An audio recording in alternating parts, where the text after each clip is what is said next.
예수님의 공생의 기간 중에 예수님을 추종하고 따랐던 사람들이 많았다. 우리는 성경을 통해 알고 있습니다. 예수님 다니던 그 길에는 늘 수천 명의 군중들이 있었습니다. 또 예수님께서 예루살렘 입성하실 때는 많은 사람들이 나와서 호산나 다윗의 자손이여 라고 하면서 예수님을 환호했습니다. 그런데 예수님은 그 많은 사람들 중에 특별히 12명을 선택하셔서 3년 동안의 공생의 생활을 같이 하게 됩니다. 공동체 생활을 하면서 그들을 가르치셨죠. 그 중에 한 명 비록 배반하기는 했지만 예수님은 마지막으로 부탁하신 말씀, 가서 제자 삼으라. 그리고 그 제자 삼으라고 하셨던 그 말씀을 그 제자들에게 주시며 그 제자들을 믿었다라고 하는 것이죠. 그 12명의 제자를 통해서 오늘 저와 여러분들이 또다시 이 시대에 주님의 제자가 될 수 있었음을 믿으시길 바랍니다. 그리고 오늘 주님은 또 저와 여러분들에게 새로운 제자를 삼으라고 명령하고 계신다는 사실을 믿으시기를 바랍니다. 하나님이 이 세상을 심판하지 않으신 것, 아직 우리는 악하다라고 생각하는 이 세상이 멸망하지 않는 것, 이것은 바로 우리를 통해서 한 생명이라도 더 구원하시겠다라고 하는 주님의 간절한 소망일지도 모른다는 사실입니다. 우리가 조금 전에도 말씀드렸던 것처럼 성경에 12제자 외에도 많은 제자가 있었음을 말하고 있습니다. 그러나 그 제자들 가운데 특별히 12제자는 하나님의 역사를 주도적으로 이끌어가는 사람들이었고 그들을 통해서 하나님의 나라가 놀랍게 일어났다라고 하는 사실입니다. 오늘 하나님은 저와 여러분들이 이 시대에 또 다른 12명의 제자가 되기를 기대한다는 사실을 믿으시길 바랍니다. 오늘 우리는 이 제자들이 어떤 사람인가 살펴보면서 하나님, 나도 이 시대에 주님의 제자가 되기를 원합니다. 초대교회의 그 12사도들처럼 또 120명의 성도들처럼 나도 하나님 역사의 주도적인 인물이 되어지기를 소원합니다. 그런 꿈과 비전을 가질 수 있는 귀한 시간 되어지기를 주님의 이름으로 축원합니다. 우리는 제자라고 하는 것들을 늘 이야기를 하죠. 그래서 제자 훈련도 하고요. 여러 가지 제자도 섬김, 그런 리더십 같은 데서 많은 이야기를 합니다. 그런데 제자가 어떤 사람이냐? 여러분들, 제자라고 하는 사람들은 먼저, 제자 삼을 사람은 먼저 자기 자신이 제자가 되어야 된다라고 하는 것입니다. 우리나라 고유 동화 중에 콩쥐와 팥쥐라는 이야기 아시죠? 임금님의 잔치에 참석하고 싶은 그 콩쥐의 마음을 알아주지도 않고 시간 안에 끝낼 수 없는 그런 일을 시키고 어머니와 팥쥐는 잔치로 참석합니다. 우리는 이 팥쥐와 그의 엄마를 나쁜 사람이라고 생각하죠. 왜? 할 수도 없는 일을 시켜놓고 갔기 때문에 콩쥐 보고는 오지 말라라고 하는 그런 의미로 받아들였기 때문입니다. 자신도 할 수 없는 일들을 남에게 하기를 바라고 시킨다는 것은 나쁜 일입니다. 그리고 자신이 하지 않으면서 남에게 시키는 것 또한 나쁜 사람입니다. 현대의 기독교인들의 문제가, 극소수의 기독교인의 문제가 이런 게 아닌가 생각을 합니다. 자신은 하지 않으면서 누군가는 해주기를 기대한다는 것이죠. 나는 성경 보지 않고, 나는 예배에 성실하지도 않고, 나는 헌신하지 않으면서 나 말고 다른 사람이 누군가는 그렇게 헌신하고 봉사하고 섬기고 예배하기를 기대한다라고 하는 사실입니다. 그런데 이 사람들보다 더 나쁜 사람이 있는데 자신도 하지 않고 하려고 하는 남들조차 하지 못하게 막는 사람들입니다. 마태복음 23장 13절에 보니까 바리새인들이 바로 그런 사람들이었습니다. 천국문을 닫아놓고 자신도 들어가지 않을 뿐만 아니라 다른 사람들까지 못 들어가게 하는. 그래서 예수님은 그들에게 화가 있을 것이다 라고 경고까지 하셨습니다. 오늘 우리는 이 바리새인과 같은 사람이 아닌가 한번 생각해 볼 수 있어야 됩니다. 제자라고는 하지만 삶의 모습을 보면 다른 사람들이 감동을 받는 게 아니라 내 저것만 아니면 내가 교회 나가겠는데, 내 저 사람만 아니면 내가 나도 예수 한번 믿어보고 싶은데, 그런 말을 듣고 있지 않은가 한번 생각해 보라는 것이죠. 고린도전서 11장 1절에 보니까요, 사도 바울은 내가 그리스도를 본받은 자 된 것 같이 너희는 나를 본받으라고 말하고 있습니다. 오늘 저와 여러분들은 제자라면 이 사도 바울과 같은 삶의 자세, 신앙의 자세를 가져야 되는 줄로 믿으시길 바랍니다.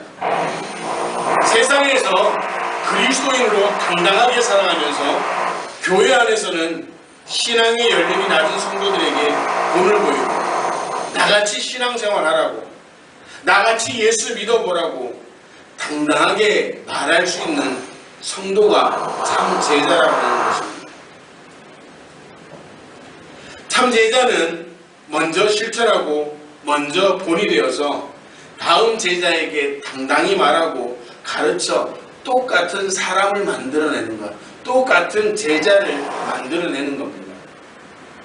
가정 싸움을 많이 하는 가정의 자녀들이요, 약간이 크면 그렇게 된다라고 이야기를 합니다. 제 주위에도 그런 사람이 있었습니다. 제가 아는 사람이요, 아버지가 대단히 한량이었습니다. 그래서요, 춤 선생님도 하고 노름도 하고요, 그러다 보니까 가정에 충실할 수가 없었습니다. 그렇게 충실할 수가 없었는데 그분의 아들이요, 늘 그런 얘기를 했습니다. 나는 크고 나면 절대 우리 아버지 같지 않겠다. 그런데 시간이 지나면서 그분의 소식을 듣게 되는데 그 사람은 노름 때문에 동네에서 살지 못하고 여기저기 전전하며 떠다닌다는 소식을 듣게 되었습니다. 교회 안에서도 마찬가지입니다. 열심히 신앙생활하는 사람이 또 그렇게 전도하는 사람은 열심히 신앙생활하는 것이죠. 열심히 없으면 사실 전도도 힘들겠지만 그렇게 전도되었다고 할지라도 열심 없는 신앙생활을 하게 되는 겁니다. 사랑하는 성도 여러분, 저와 여러분들은 주의 제자를 양육할 의무를 가진 주님의 제자라는 사실을 기억하시길 바랍니다. 이 말은 내가 먼저 본이 되어지고 내가 솔선수범할 수 있는 삶을 살아야 된다라고 하는 의미로 우리는 받아들여야 되는 것입니다. 내가 부끄러운 신앙생활 한다면요, 내가 전도한 사람도 결국 부끄러운 신앙생활 할 수밖에 없다는 사실을 우리는 명심해야 됩니다.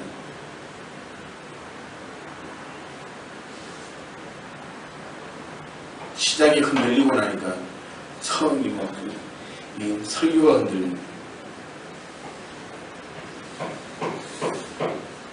우리가 제자라고 한다면 제자를 만들 수 있는 사람이 되어야 되는 겁니다.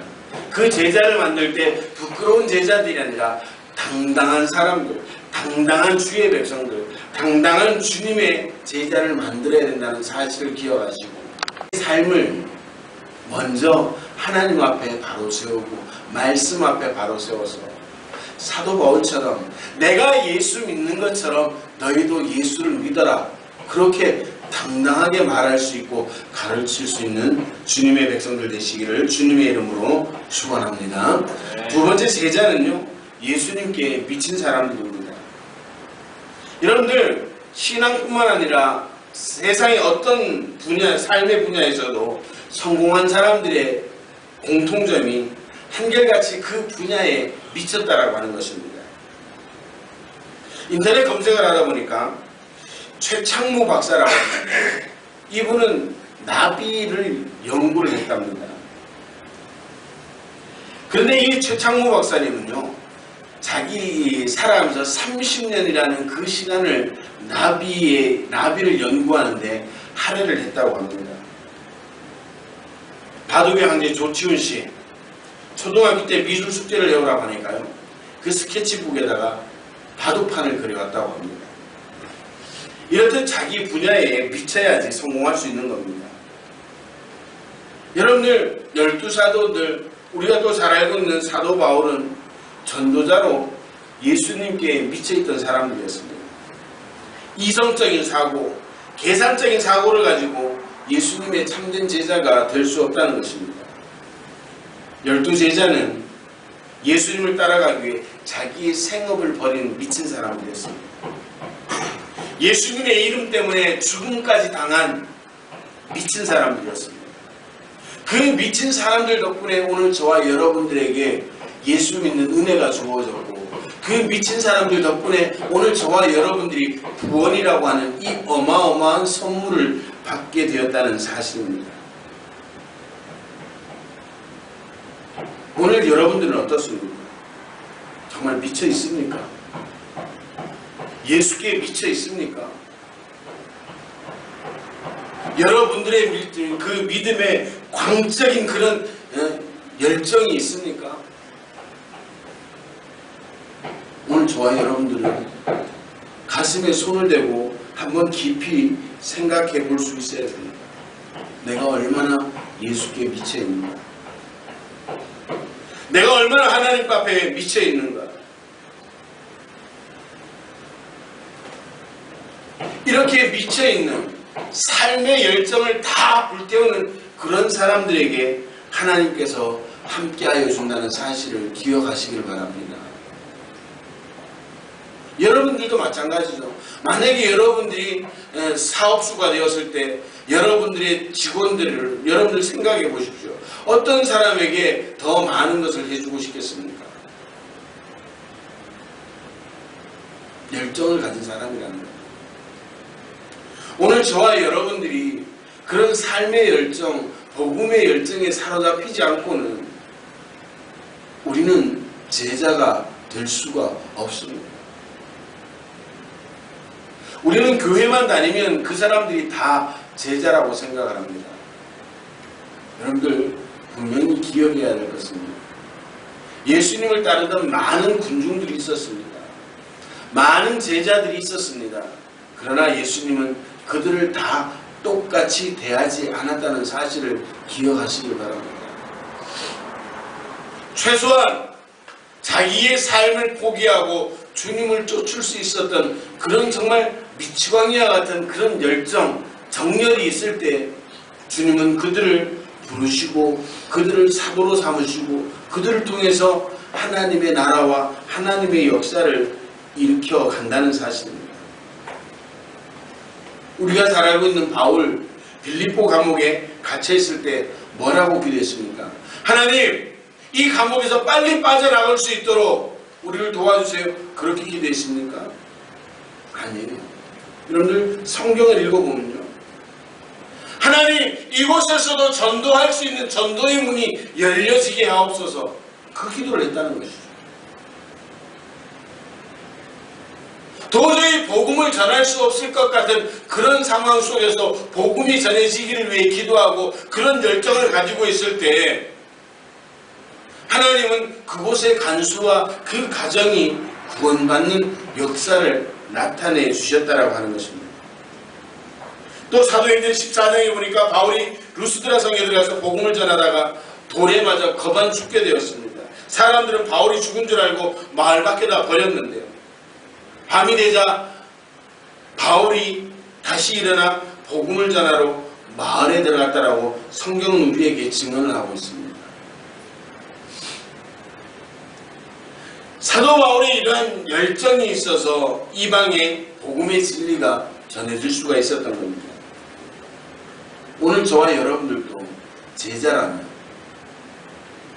온전한 하나님의 사람이라고 생각한다면 우리는 이렇게 미친 듯이 정열을 쏟고 열정을 쏟아서 다른 사람들을 제자로 삼아야 된다는 사실을 기억하시길 바랍니다. 그렇게 살아갈 때 우리의 삶에 소망이 있고 하나님의 도움의 손길이 임한다는 사실을 기억하시길 바랍니다.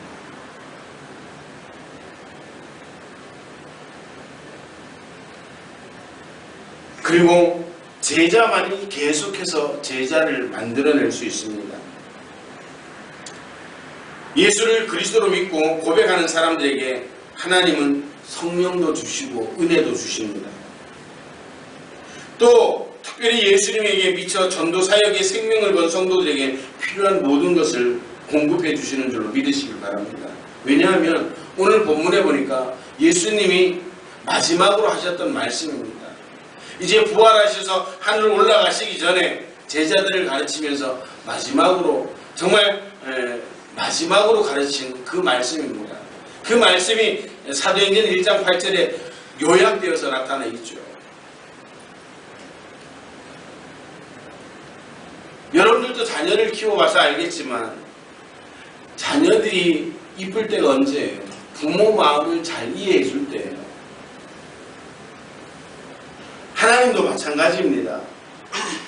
하나님의 마음을 잘 알아주는 성도, 하나님의 마음을 잘 이해하는 성도, 그 성도가 이쁘다라고 하는 것이죠.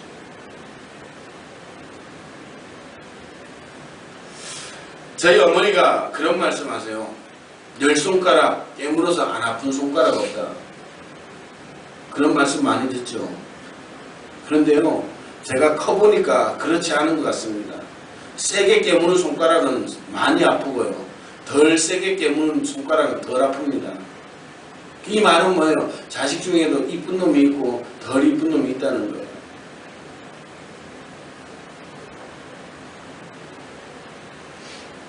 우리는 가끔씩 넘어지고 쓰러지고 범죄합니다. 예수님의 기대에, 하나님의 기대에 부응하지 못할 때도 있습니다. 그러나 여전히 주님은 우리를 믿어주신다는 사실을 기억하시길 바랍니다. 우리가 예수님을 믿는 것보다 예수님이 우리를 더 크게 믿고 있다는 사실입니다. 요한복음 14장 12절에 보니까 예수님이 그 말씀을 하십니다. 나를 믿는 자는 나의 하는 일을 저도 할 것이요 또한 이보다 더 큰 것도 하리라. 예수님이 우리를 얼마나 믿고 있냐면 예수님이 하신 일보다 더 큰 일들을 할 것이다 라고 그렇게 믿고 있다는 것입니다. 지금 여러분들 어떻습니까? 예수님이 하셨던 일보다 더 많은 일들, 더 큰 일들 감당하고 계십니까?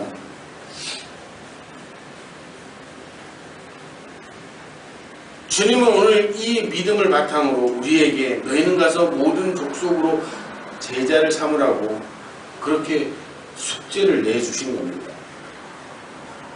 이제 우리는 이 사명을 감당할, 이 숙제를 감당할 힘을 구해야 됩니다. 그러면 만물의 주인 되시는 하나님께서 세상의 모든 것을 공급하여 주시고 이 숙제를 감당할 수 있는 은혜를 우리에게 허락해 주신다라고 하는 것입니다. 제자 되지도 않고 제자 삼지도 않는 사람들에게 결코 아무것도 얻을 수 없다는 사실을 기억하시기 바랍니다. 사랑하는 성도 여러분, 오늘 저와 여러분들이 제자라면, 주님의 제자라면 영혼 구원의 사명으로 사셔야 된다는 사실을 기억하시기 바랍니다. 때문에 살아가는 저와 여러분들 되시기를 주님의 이름으로 축원합니다. 그 사명 때문에 여러분들 세상 이길 능력을 구할 때 하나님은 그 능력을 부어주시는 줄로 믿으시길 바랍니다.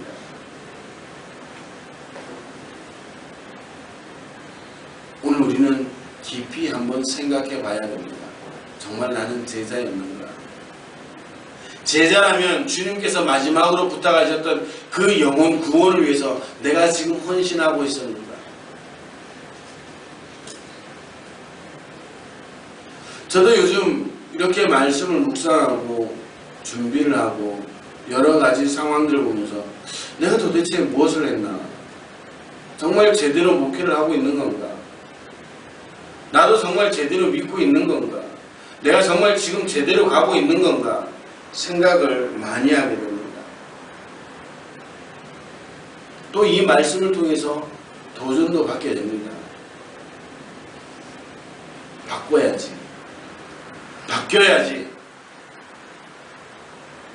올해 시작하면서 많은 목회의 계획들을 세우고 한번 최선을 다해봐야겠다 라고 생각했지만 6개월이 지났지만 여전히 제가 변하지 않는다는 그 모습을 보면서 제가 요즘 너무 제 스스로에 대해서 가슴 아파하고 있습니다. 이 마음 아픔이 제 마음뿐만 아니라 하나님의 마음이 아니었을까? 그래 이렇게 게으르고 무능한 목사를 그래도 믿어주고 이렇게 함께 나와서 예배드려주는 여러분들에게 너무 감사하고 너무 죄송하다는 생각을 갖게 되었습니다. 이 말씀을 통해서 제가 먼저 바뀌어야겠다 그 생각을 했습니다. 제가 바뀌고 제가 여러분들에게 나처럼 바뀌어보세요 그렇게 한번 이야기를 해봐야겠다 그 마음을 가졌습니다. 제가 언젠가 말씀드렸는데 여러분들 평신도들의 사명이 있습니다. 저희 감리교는 6월 중에 보통 6월 첫 주에 평신도 주의를 지킵니다. 저희는 그동안 몇 년 동안 평신도 주의를 지킨다라고 하면서 그냥 제가 평신도에 관한 설교를 했는데 올해는 조금 더 바꾸어 보려고 합니다. 평신도 주의를 한번 제대로 지켜봐야겠다. 제가 먼저 바뀌겠습니다. 여러분들도 함께 변화할 수 있는 귀한 은혜가 있게 되고 주님의 이름으로 축원합니다. 함께 제자 되고 함께 제자 삼을 수 있는 그런 아름다운 신앙 공동체를 이루어가고 많은 영혼들을 구원할 수 있는 그런 능력 있는 그리고 행복한 소문이 나는 그런 아름다운 교회로 우리 함께 세워가는 동력자가 되어지길 주님의 이름으로 축원합니다. 제자가 제자를 만듭니다. 미치지 않고는 제자가 될 수 없습니다. 모든 것을 올인할 때 제자라고 말할 수 있는 그런 사람이 되는 겁니다. 사랑하는 성도 여러분, 함께 제자가 되기를 소원합니다. 먼저는 우리가 최선을 다해 살아갈 때 또 우리가 그런 일들을 위해서 구하고 기도할 때 하나님은 반드시 이루어 주심을 믿으시기 바랍니다. 오늘 그렇게 제자된 삶을 살아가는 사람들에게 주시는 주님의 위로의 말씀이 바로 이겁니다. 볼지어라 내가 세상 끝날까지 너희와 항상 함께 있으리라. 오늘 이 주님의 약속의 말씀이 우리의 삶의 현장에 이루어지게 되기를 주님의 이름으로 축원합니다. 이 교회 위에 함께하여 지기를 주님의 이름으로 축원합니다. 그래서 우리 행복한 교회에 살아가는 모든 성도들은 제자가 되고 더 많은 제자들을 양육할 수 있는 그런 아름다운 신앙 공동체를 이루어가고 여러분들의 삶의 자리에서 먼저 솔선수범하고 나누고 헌신하고 정말 미치광이와 같은 그런 열정을 가지고 복음의 열정을 가지고 살아갈 수 있는 귀한 제자들이 되어 남은 이 한 해 하나님께 영광 돌려드릴 수 있는 귀한 성도, 귀한 교회 공동체가 되어지기를 주님의 이름으로 축원합니다. 기도하시겠습니다.